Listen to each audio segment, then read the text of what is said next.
السلام علیکم ورحمۃ اللہ وبرکاتہ۔ میرا نام حافظ محمد ایان سلیم ہے اور آج ہم قرآن مجید کی سب سے مختصر مگر نہایت عظیم سورۃ الکوثر پر بات کریں گے۔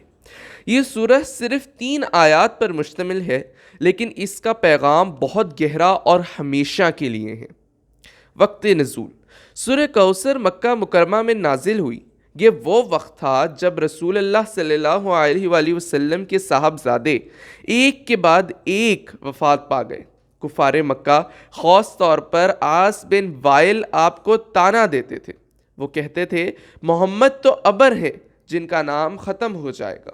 اس موقع پر اللہ تعالیٰ نے یہ سورت نازل فرمائی: اعوذ باللہ من الشیطان الرجیم، بسم اللہ الرحمن الرحیم، انا اعطیناک الکوثر فصل لربک وانحر ان شانئک هو الابتر۔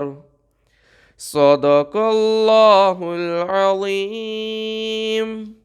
یقیناً ہم نے آپ کو کوثر عطا فرمائی، بس آپ اپنے رب کے لیے نماز پڑھیں اور قربانی کریں، بے شک آپ کا دشمن ہی بے نام و نشان رہے گا۔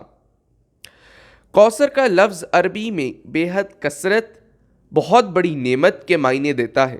حدیث نبوی صلی اللہ علیہ وآلہ وسلم ہے: الکوثر جنت کی ایک نہر ہے جس کے کنارے سونے کے ہیں اور جس کا پانی دودھ سے زیادہ سفید اور شہد سے زیادہ میٹھا ہے۔ صحیح مسلم۔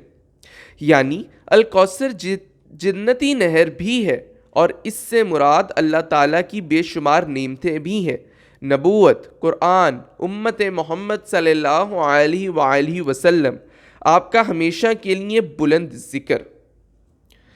دوسرا حکم نماز اور قربانی۔ اللہ نے فرمایا فَصَلِّ لِرَبِّكَ وَانْحَرْ، یعنی شکر کا بہترین طریقہ نماز ہے اور قربانی اخلاص اور اطاعت کی علامت ہے۔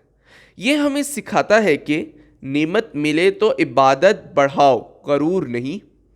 آخری آیت: اللہ نے واضح کر دیا نبی کا دشمن ہی اصل میں ناکام ہے۔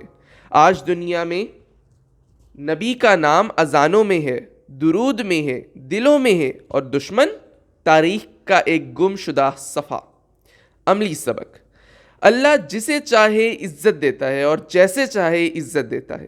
لوگوں کے طعنے وقتی ہوتے ہیں، اللہ کی اطاعت ہمیشہ رہتی ہے۔